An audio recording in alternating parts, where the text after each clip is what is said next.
ओम गंगातरंगरमणीयजटाकलापं गौरी निरंतर विभूषित वामभागं नारायणप्रियमनङ्गमदापहारं वाराणसी कुलपतिं भज विश्वनाथम्। सर्वमंगलमांगल्ये शिवे सर्वार्थसाधिके शरण्ये त्र्यंबके गौरी नारायणी नमोस्तुते। नमस्कार, स्वागत है आपका आचार्य वाणी में। मैं आचार्य डॉक्टर विक्रमादित्य आपके साथ हूँ। और कन्या राशि वालों के लिए 25 तारीख शनिवार का अवसर, एकादशी तिथि है। गज के स्त्री योग तो बनाए हुआ है। पुरुषार्थ के लिए थोड़ा अपने आप को प्रयास करने का प्रयास करें, लेकिन शत्रुओं से ध्यान रखिएगा। थोड़ा से कहीं ना कहीं फुदफुदाते रहते हैं। शनिवार का उपाय है तो एक काम करें, भगवान विष्णु का थोड़ा सा अभिषेक कर लें। काले तिल का उपयोग करते हुए, शनिवार का अवसर है, एकादशी की तिथि है, और आपको समझाएं कि शनि को कंट्रोल करने के लिए आपकी राशि में सबसे श्रेष्ठ उपाय है इस वक्त ये। एक लोटे में थोड़ा सा गंगा जल लीजिए और थोड़ा से काले तिल डालिए। ओम नमो भगवते वासुदेवाय का मंत्र जप करते हुए भगवान, विशेष तौर पर भगवान विष्णु का सुंदर शालिग्राम शिला पर उनका स्नान कराकर उनका चरणामृत ग्रहण कीजिए। अद्भुत उपाय होगा। ये शर्तिला एकादशी तिल के उपयोग के लिए ही वर्णित है। भगवान विष्णु की सुंदर उपासना का अवसर।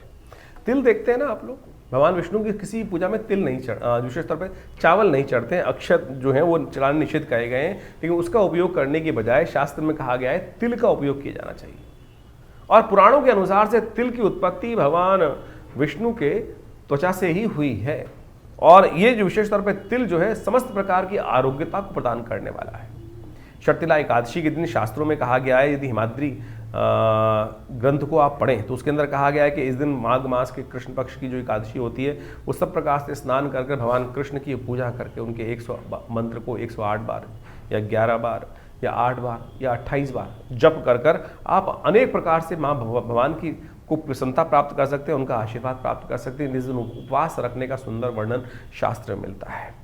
कहा जाता है कि इस दिन भगवान विष्णु का जो पुरुष सूक्त के द्वारा पाठ करते हैं, ओम सहस्रशीरेखा पुरुषा सहस्राक्ष सहस्रपात सभूमिग्वं सर्वतत्पित्वात्र तिष्ठत सांगुलम मा पुरुषाय वेदग्वं सर्वं यद्भूतं यच भाव्यं मा उतामृतत्वशेषानो जदन्नेनातिरोहति।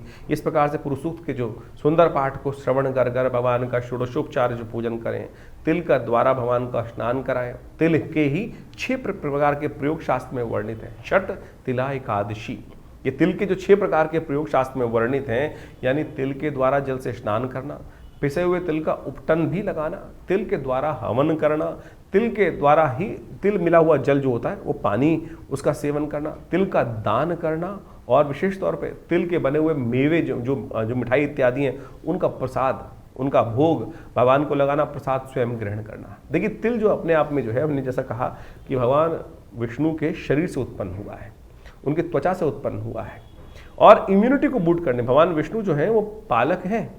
और हमारे शास्त्र के अनुसार से कहा जाता है कि तिल के अंदर इतने औषधीय गुण संयुक्त हैं कि वो चाहे आपकी कैल्शियम की डेफिशिएंसी हो, चाहे वो आपके शरीर के अंदर हड्डियों की बहुत सारी जो कमजोरी आ गई हो, चाहे वो वायु विकार बढ़ गया हो, चाहे वो पेट की एसिडिटी हो गई हो, चाहे वो रक्त विकार हो आपके लिए। बहुत सारी लेडीज़ के अंदर जब देखें हीमोग्लोबिन कम हो जाता है, ऐसे में तिल का उपयोग यदि इसमें किया जाए तो वो आपकी इम्यूनिटी को जबरदस्त तरीके से, हीमोग्लोबिन लेवल को अद्भुत रूप से ठीक कर देता है।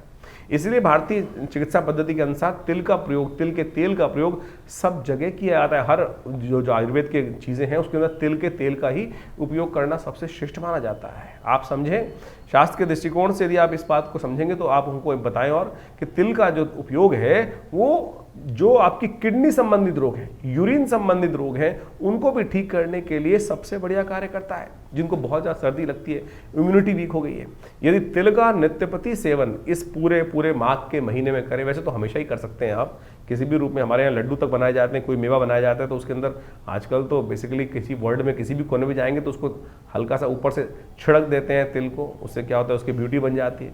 लेकिन ये जो तिल है ये वास्तविक तौर पर आपके शरीर को पालन करने का सुंदर योग बनाते हैं। तो इस दिन शर्तिला एकादशी के दिन अवश्य तिल का प्रयोग कर उसके अनुसार से उसी में भगवान को स्नान कराएं और दोनों का दान करें। जिस प्रकार से हमने 6 प्रयोग बताए, ये करेंगे तो ये देखिए आपके संपूर्ण रूप से क्या शारीरिक, क्या मानसिक, क्या आदि भौतिक यानी हर प्रकार का लाभ प्राप्त करने के योग बन सकते हैं। तो इस तिल का उपयोग अवश्य करेंगे तो बहुत अच्छा रहेगा। तो इस प्रकार से ज्योतिष के शास्त्र बहुत सारे लोगों का भ्रांति हो जाती है। हम लोग जब बताते हैं बहुत सारी चीज़ें, तो इनका ज्योतिष से क्या मतलब, अरे भारत पंचांग पुराण इत्यादि सब ज्योतिष के दृष्टिकोण से ही है। और ये जो योग बताए जा रहे हैं, बहुत सारे लोग तो कहते हैं कि ज्योतिष के कष्टों के निवारण करने के लिए मंत्र, दान, ये सब औषधि जो हैं यही तो उपाय हैं। और हम फंस जाते हैं कई प्रकार से कुछ बेकार की चीज़ों में खर्चा करने के लिए, चाहे तो नग पहनने के चक्कर में या कुछ और करने के लिए। भारत, हम एक बात समझें, ये छोटे छोटे प्रयोग जो हम बता रहे हैं शास्त्र विधि के अनुसार से, हम तो जहाँ तक ग्रंथ का नाम भी आपको बताने का प्रयास करते हैं, समझाने का प्रयास करते हैं, इनको समझेंगे तो बहुत अच्छा आपके लिए रहेगा। इन सब चीज़ों को समझते हुए कार्य करेंगे तो बड़ा कल्याण का अवसर आपको अवश्य मिलता रहेगा। तो कन्या राशि वालों, अभी आपने समझा शर्तिला एकादशी का कितना अद्भुत महत्व है। शास्त्र में छुपी हुई कथाएं हैं, लेकिन यदि आप इनको समझेंगे तो आपके ओवरऑल डेवलपमेंट, ओवरऑल जो आपका रक्षा है वो होने के योग बनते हैं। शास्त्र में कुछ भी ऐसा नहीं है कि जो अननेसेसरी आपके लिए वर्णित हो, सब कुछ आपके लिए ही, तो आपके ध्यान के लिए, आपके शरीर के लिए, आपके विशेष तौर पर हर प्रकार के कल्याण के लिए शास्त्र में चीज़ें वर्णित बताई गई हैं। 26 जनवरी जो है गणतंत्र दिवस, उसकी शुभकामना। रविवार के दिन पड़ रहा है और साथ साथ द्वादशी तिथि है। और परिवर्तन तो हमेशा प्रकृति का नियम ही है, लेकिन स्वास्थ्य का थोड़ा ध्यान रखने की ज़रूरत है। ये जो 15 जन्मा परिवर्तित होकर आपके चतुर्थ भाव में जाएंगे, थोड़ा ध्यान रखिएगा स्वास्थ्य का, थोड़ा विशेष तौर पर ध्यान रखने की ज़रूरत है। उसके लिए हो सके थोड़ा नवग्रहों की शांति। इस वक्त शनि महाराज थोड़े से कहीं ना कहीं विकार उत्पन्न कर रहे हैं, मन भी थोड़ा सा ऐसा हल्का दिखाई देता है। तो ऐसे में हमने विवेकानंद योगाश्रम में नवग्रह शांति महायज्ञ रखा है इस दिन, आप चाहें तो उसमें सम्मिलित हो सकते हैं। सुबह लाइव टेलीकास्ट भी होगा हमारे चैनल पर, उसको भी आप देख सकते हैं। 27 तारीख सोमवार का अवसर, त्रयोदशी तिथि है, सोम त्रयोदशी का योग बन रहा है, सोम प्रदोष का योग बन रहा है। और इस बार 144 साल बाद जो कुंभ पड़ा, उसमें प्रदोष के जो 2 योग बन रहे हैं, उसमें कम से कम 2 प्रदोषों में तो विशेष तौर पर सोम प्रदोष का योग बन रहा है। 144 साल बाद सोम कुंभ का अवसर, 2 सोम प्रदोष पड़ रहे हैं, माघ के महीने में पड़ रहे हैं।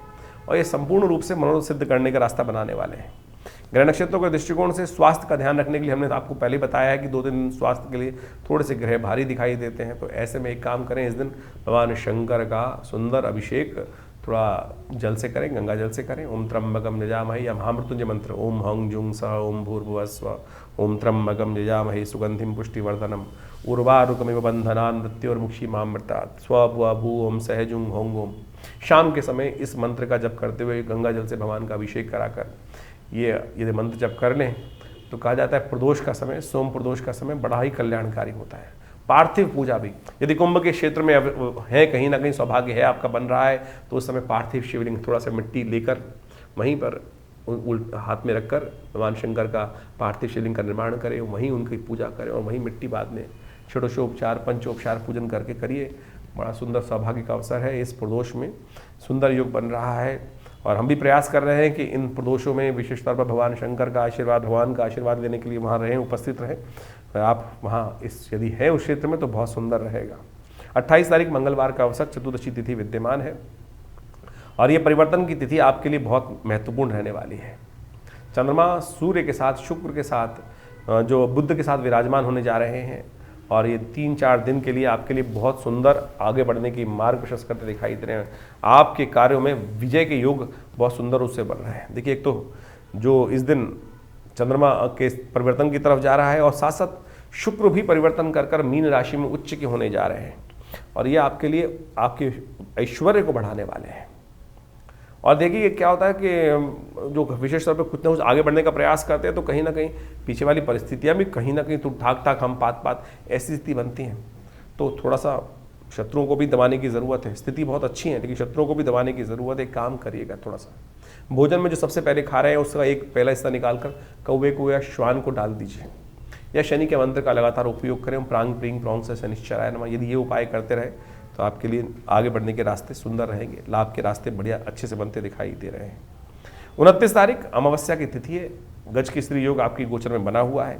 मौनी अमावस्या का योग है। बुध थोड़ा कमजोर चल रहा है, बुधवार के दिन योग बन रहा है तो बुध को थोड़ा शक्ति देने की ज़रूरत है। बुध को थोड़ा सा एक काम करें तो अच्छा रहेगा। सबसे श्रेष्ठ आपके लिए उपाय बताएं, मौनी अमावस्या का दिन गऊ के निमित्त थोड़ा पान, जो पालक इत्यादि दान करने का प्रयास करें। संत महात्माओं की सेवा करें। मौन, बुध वाणी पे विराजमान है, बुद्धि पे विराजमान है। एक पुरानी कहावत है, एक चुप 100 को हराए।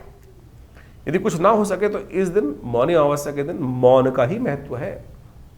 ये मौन व्रत धारण करते हुए चीज़ों को समझें, जो स्थिति है, जो आप हमें लगता है कि हम ही सब कुछ कार्य कर रहे हैं, हम नहीं रहेंगे तो हमारे बिना कहीं चलेगा ही नहीं। थोड़ा मौन रह के संसार से थोड़ा बचते हुए कार्य करने का प्रयास कीजिए, देखिएगा चीज़ों को आपकी समझ डेवलप करने का अच्छा रास्ता आपको प्राप्त हो सकता है। चीज़ें अपने आप चलेंगी, बिल्कुल चिंता ना करें, चीज़ें अपने आप चलेंगी। भाग्य से इस वक्त बहुत सुंदर योग बना हुआ है आपके लिए। भाग्य में बृहस्पति बैठे हुए हैं, ऑटो मोड में चला के देखिए ना चीज़ों को। ये मौनी अमावस्या है, इस दिन इसका लाभ लेते हुए पुण्यों को जगाने के लिए इस व्रत को करिए, अच्छा रहेगा आपके लिए। 30 तारीख का दिन विशेष तौर पर बृहस्पतिवार का दिन है और माघ का शुक्ल पक्ष आरंभ हो रहा है। ये माघ का शुक्ल पक्ष गुप्त नवरात्रि के रूप में विद्यमान होता है। चंद्रमा परिवर्तन की तरफ जाएंगे और ये थोड़ा स्वास्थ्य बिगाड़ सकते हैं, ध्यान रखने की ज़रूरत है। थोड़ा स्वास्थ्य का विशेष तौर पर ध्यान रखिएगा, अननेसेसरी गुस्सा ना करें, हो सके तो भक्ति के सानिध्य में। हमने विवेकानंद योगाश्रम में इस गुप्त नवरात्रि पर हर बार की तरह माँ भगवती सुंदर जो शिव विग्रह 500 साल पुराना भगवती का शिव विग्रह आश्रम पर विद्यमान है, उन्हीं के सानिध्य में नवग्रह ये शांति महायज्ञ के साथ साथ गुप्त नवरात्रि में सहस्त्र चंडी महायज्ञ रखा है। आप उसमें स्वयं भाग ले सकते हैं, उसके लिए स्थान आरक्षित कर स्थान व्यवस्था करा सकते हैं आप। ग्रह नक्षत्रों के दृष्टिकोण से हमने आपको बताया समग्र ग्रहों का योग किस प्रकार का है। इसके साथ साथ 31 तारीख के दिन बात करें, शुक्रवार का अवसर, द्वितीया तिथि और ग्रह नक्षत्रों का योग जो आपके लिए बन रहा है, वो 2-3 दिन थोड़ा सा चीज़ों को शांत रहकर कार्य समझने की ज़रूरत है। अननेसेसरी कार्यों में ना फंसे। और शनि के साथ चंद्रमा विराजमान होकर आपके 6ठे भाव में विराजमान है, थोड़ा भारी है।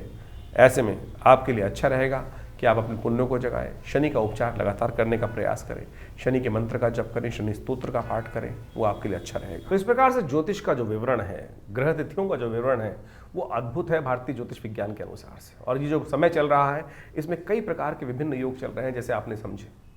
मंगल परिवर्तन की तरफ जो जाने के योग बना रहे हैं, शुक्र परिवर्तन की तरफ जाने के योग बना रहे हैं। मंगल तो लगातार पिछले काफ़ी लंबे समय से जिस प्रकार से अपने सबसे कमज़ोर राशि में चल रहा था, वो परिवर्तन कर इस समय के आरंभ में अपनी राशि को परिवर्तन कर उसमें नया उत्साह वर्धन करने के लिए आपकी राशि के दृष्टिकोण से योग बना रहा है। शुक्र परमुच्च स्थिति में सुंदर भाव में उपस्थित होकर ग्रहों का योग को परिवर्तन करने की स्थिति को उत्पन्न कर रहे हैं। बुध भी इस वक्त राशि परिवर्तन का योग बना रहे हैं। ये समस्त परिवर्तन विशेष तौर पर देश काल परिस्थिति के अनुसार से कई प्रकार के नए योग बनाएंगे। यदि हम देखें तो इस समय में जो ग्रहों का योग है, एक पक्ष में एक तिथि घटी, दूसरे पक्ष में दूसरी तिथि बड़ी है, पंचमी बड़ी, और उसके बाद अगले पक्ष में जाकर एक तिथि घट गई। तो ये ग्रह योग के दृष्टिकोण से जो स्थिति है वो बहुत ही विशेष तौर पर ऐसी है कि कुछ उठा पटक के योग, लहर जो होती है ना कि एक तरफ बढ़ रहा है एक तरफ घट रहा है, तो ऐसी स्थिति उत्पन्न कर सकती है। जो शेयर मार्केट इत्यादि में काम कर रहे हैं उनको थोड़ा सा ध्यान रखना चाहिए इस सब संबंध में। इसके साथ साथ इस पक्ष के अंदर एक बहुत अद्भुत योग बन रहा है। इस मास के अंदर देखें तो प्रदोष का योग जो बन रहा है, वो दोनों प्रदोष जो है वो सोमवार को पड़ रहे हैं। तो सोम प्रदोष का योग बड़े सुंदर रूप से बना है। कुंभ का महीना 144 साल बाद, और साथ साथ इस कुंभ का अवसर, और उसके बाद प्रदोष भी सोमवार के सुंदर योग पर युक्त, यानी सोम प्रदोष का सुंदर युक्त बनकर बने हैं। तो ऐसे में ये समय बहुत ही अद्भुत है। ऐसे में अपने समस्त अनिष्टों को दूर करने के लिए एक डुबकी जो कुंभ की है, उस प्रयाग के स्थान पर, संगम के स्थान पर समस्त कष्टों का निवारण करके, समस्त किए हुए दुष्कर्मों से प्रायश्चित के माध्यम से आप अपने जीवन को विशेष तौर पर कहा जाता है कि जिस प्रकार से रिजेनोवेशन, जिसका पुनर्जन्म प्राप्त कर सकते हैं, अपने पूर्व अर्जित कर्मों को जो शून्य कर सकते हैं, जो पाप हैं उनको शून्य कर सकते हैं। ये अद्भुत योग है, इसका लाभ हमें लेने का प्रयास करना चाहिए। अब बहुत सारे लोगों के साथ ये स्थिति होती है कि बहुत सारे लोग कहते हैं कि हमको जाने में दिक्कत है, टाइम नहीं मिल पा रहा है। आप घर में भी, ये जो वेला है ना, संपूर्ण जगत की वेला है। इस पुण्य काल का पर्व है, हमारे सबसे श्रेष्ठ कहा गया मानस पूजा, कि मनसा वाचा कर्मणा, 3 प्रकार के कर्म होते हैं। सबसे श्रेष्ठ जो कर्म कहे गए मन के संतुष्टि से ही चलते हैं। मने वो बंधन कारण मोक्षो, जिस प्रकार संसार में शास्त्र में कहते हैं, तो उसके अनुसार से आप कार्य करने का प्रयास करें तो बहुत सुंदर रहेगा। घर में भी बैठकर उन सुंदर समय समय पर जो योग बन रहे हैं, समय समय पर जो मुहूर्त बन रहे हैं, उन समय जहाँ बैठे हैं वहीं ध्यान में जाकर भगवान का सुंदर पूजन करने, उस सूर्यदेव भगवान शंकर कृष्ण विशेषकर भगवान विष्णु के पैर से निकली हुई गंगा के वहीं डुबकी ध्यान में भी लगा लेंगे ना, तो वो भी पुण्य प्राप्त करने के लिए अद्भुत योग बना सकता है। इस मास में 5 मंगलवार और 5 बुधवार का योग बन रहा है। बुधवार का योग तो संतुष्टि देता है, आनंद का योग देता है, लेकिन 5 मंगलवार का जो योग है, ये कहीं ना कहीं राज्य भंग होने की स्थिति उत्पन्न कर सकता है। बहुत सारी जगहों में कहीं ना कहीं ऐसा बन सकता है योग धरा पर कि कुछ रक्त रंजित स्थिति बन सकती है, कुछ उठा पटक के योग बन सकते हैं, राज्य सत्ताएं हाथ से निकल सकती हैं। परिवर्तन का समय विशेष तौर पर जिस प्रकार से हमने कहा कि 5-5 ग्रह परिवर्तन की तरफ जा रहे हैं। इसके साथ साथ गुप्त नवरात्रि का भी सुंदर योग बन रहा है। गुप्त नवरात्रि का 30 जनवरी से योग जो बनकर तैयार है वो आपके अपने कर्म को सुधारने का योग है। गुप्त नवरात्रि कुंभ का समय, और ऐसे में जो माघ का महीना प्रतिपदा शुक्ल पक्ष की प्रतिपदा से जो आरंभ होगा वो आपके समस्त अनिष्टों को दूर करने के लिए भगवती दुर्गा के सानिध्य में यज्ञ इत्यादि कर मनोकामना सिद्धि का अद्भुत मार्ग आपके लिए प्रशस्त करेगा। ऐसे में कोशिश ये करें श्रद्धा भाव से गुप्त नवरात्रि। आमतौर पे लोग 2 नवरात्रि को तो जानते हैं, चैत्र शारदीय नवरात्रि। गुप्त नवरात्रि भी अपनी मनोकामना पूर्ण करने के लिए गुप्त रूप से यदि उसका अनुष्ठान किया जाए तो बहुत सारे कष्टों को दूर करने का योग बनाती है। बहुत सारे लोगों के जीवन में ये होता है कि हम पता नहीं चलता जी हम करें ना करें पुण्य। अरे पुण्य करने का यथाउचित भाव से प्रयास करें। जीवन में समय भाग रहा है, क्या कर सकते हैं? पाप तो हर क्षण मनो मस्तिष्क के विचार से कहीं ना कहीं हो ही रहा है, और अपनी श्रुति को ऊर्ध्वगामी बनाकर उस पुण्य की तरफ प्रेरित करना सबसे कठिन कार्य है। तो ये मुहूर्त इत्यादि जो शास्त्रों में विधान कथाएं जो वर्णित है वो इसीलिए वर्णित है कि किसी भी प्रकार ये न केन प्रकारेण मन को उस परमात्म तत्व में हम यथाउचित भाव से लगाने का प्रयास करें। तो क्या होगा? भगवती कृपा से, भगवान की कृपा से उस पुण्य को जगाने का सुंदर अवसर मिलेगा। और आप समझें कि जीवन में पुण्य के कम है या ज़्यादा है, उसको कैसे पता लगाएं? जब जीवन में बार बार कहीं ना कहीं से कष्ट, बार बार सब कुछ अच्छा करते हुए आ रहे हैं, तो समझ लीजिए कहीं ना कहीं पुण्यों का अकाउंट परेशानी में डाल रहा है। दुख मन में चल रहा हो तो कहीं ना कहीं पुण्यों का अकाउंट क्षय हो रहा है, कम हो रहा है। तो उसमें ज़्यादा कर्म की आवश्यकता है, ज़्यादा उस समर्पण की आवश्यकता है, परमात्मा के श्री चरणों में ज़्यादा मन लगाने की आवश्यकता है। दान पुण्य इत्यादि करने से जो भी शास्त्र में वर्णित है वो पुण्य जागते हैं। इसलिए इस कर्म को अहर्निश यथाउचित भाव से जो जो मुहूर्त समय आते हैं उनके अनुसार से यदि करोगे तो कहीं ना कहीं कल्याण का मार्ग प्रशस्त करता रहेगा। हर बार की भांति इस बार भी गुप्त नवरात्रि के अवसर पर विवेकानंद योगाश्रम में दुर्गा सप्तशती का यज्ञ रखा गया है, जो पूरे 9 दिन तक चलेगा। 30 तारीख जनवरी से आरंभ होकर आप भी माँ भगवती के उस सुंदर यज्ञ में जो बृहस्पतिवार से आरंभ होगा, तो आप भी उसमें स्वयं भाग लेकर माँ या अपने प्रतिनिधि के रूप में हमारे आश्रम से जो प्रतिष्ठित व्यवस्था है उसके अनुसार से माँ भगवती दुर्गा के सानिध्य में जो भगवती का श्री विग्रह जो आश्रम पे प्रतिष्ठित है, जो 500 साल पुराना श्री विग्रह है, बड़ा प्राचीन श्री विग्रह है, चमत्कारी श्री विग्रह है। 1947 में पाकिस्तान से जब भारत का विभाजन हुआ उस समय कोई महानुभाव आश्रम पर उस मूर्ति को लेकर आए, उनको प्रतिष्ठित यहाँ किया गया और उनका चमत्कार अद्भुत है। उनके दर्शन कर कर उनका लाभ लेकर आप अपने मनोकामनाओं को सिद्धि कर सकते हैं, कष्टों को दूर कर सकते हैं। तो अवश्य आप इस नवरात्रों में गुप्त नवरात्रि के अवसर पर अवश्य यज्ञ में पधारें। 9 दिन तक ये विशेष कार्यक्रम रहेगा, तो आपकी मनोकामना सिद्धि के लिए अद्भुत योग बन सकते हैं। जीवन में जब कष्ट आए उनको निवारण करने के लिए हम कर्म तो करें ही करें, प्रयास भी करें, लेकिन प्रार्थना जरूर करें। क्योंकि भगवान की प्रार्थना से क्या होता है, एक तो समस्याएं जो हैं बड़ी भारी समस्याएं भी छोटे से उस कंकड़ के रूप में परिवर्तित हो जाती हैं।